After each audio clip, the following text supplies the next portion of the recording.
John, how do you say your last name? Metevier. Metevier. Yes. That's beautiful. That's that French pronunciation. French, but not local French. From New England area, New Hampshire. My grandfather, Larry Metevier, was born up there. Had kind of a tough childhood. Was pretty much on his own from an early age. Bumped around the country, ended up in Memphis area or Tennessee area for a while. Did everything you can imagine. Gunsmith, plumbing, electrical, built houses.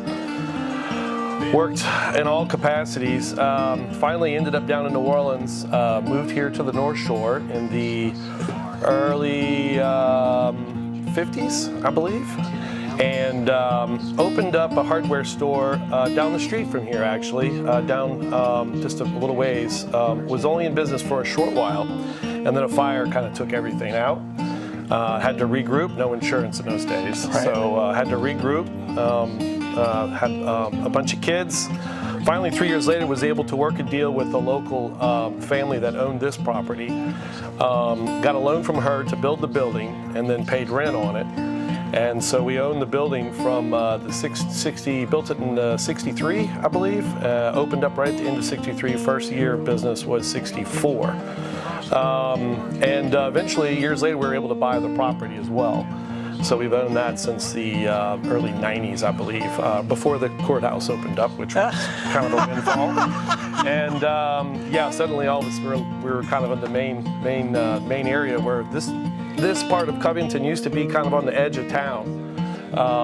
And so he kind of was, being from the north, kind of followed his own rules. We weren't supposed to be open on Sundays back then. He was like, I'm opening on Sundays. And he worked from like 6 to 7 every day.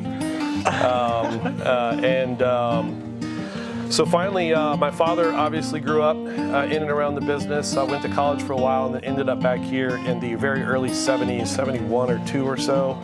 And so my father, Clifford Metevier, along with my grandfather, ran it for many years. I never, as a kid, I was going to work here. When I got older, I'm not going to do that. And so I went to college, and that didn't pan out very well for me. Bumped around and ended up helping him. By this time, it was 87. The area was economically just had been in free fall.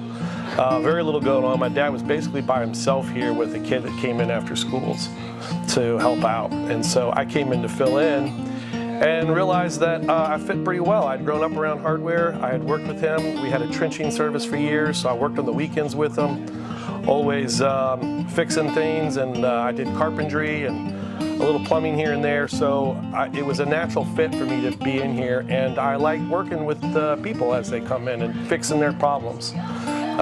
Took a while to gain people's confidence sometimes when 2 old guys come in to fix their well pump, and I'm here by myself at 21 years of age telling them how to do it.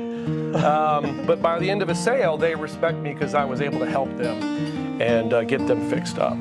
So basically, that's the main thrust here that we have is service, you know, at a level that you're not going to get at your big box stores by and large.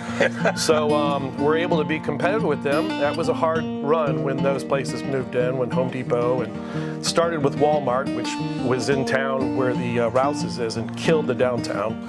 But the company that we buy from is a privately owned distribution company. They have big warehouses located strategically around the country. We're able to buy what we want, if it's one of something or cases of something, at a fair price so that I can be competitive with the big box stores. Wow. Since the early 90s, we have thrived. Our business has gone up basically every single year in volume and sales and whatnot.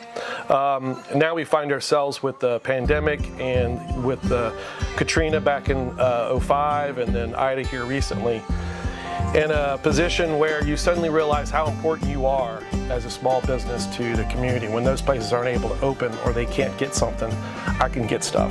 If you need it, I can get it. And we were open 2 days after Katrina. We were open the very next morning after Ida. Never missed a bit. I worked after Ida this time. After Katrina, we got power back almost immediately because we're right on the courthouse here. After Ida, we worked in the dark for about 7 days. But I had a little generator to run my computer, my credit card machine, so I was making sales. but it's nice to be able to help people and have them be able to come and get stuff when in an emergency situation like that. So yeah, it's been a great run. I basically took over, became owner in 5 years ago. My father, Cliff Metevier, I think I mentioned him already. He still comes in the mornings most days and helps out. And my cousin Peter Strobel has worked here for 27 years. I've been here 35 years. We have two longtime employees, Matthew Miller and Cody Jenkins. And Come in on, sir. Don't yeah, let come us on in. interrupt. You come on through. We You're are. fine. We are. Yeah, So yeah. smile. So it's a lot of fun. It's hard work, but I'm my own boss at the end of the day, but it's 7 days a week.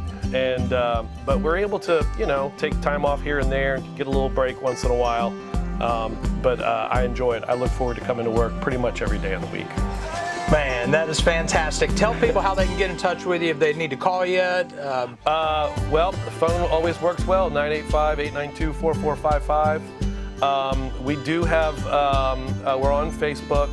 The easiest way is to call us. We're here from 7 in the morning till 5, Monday through Friday.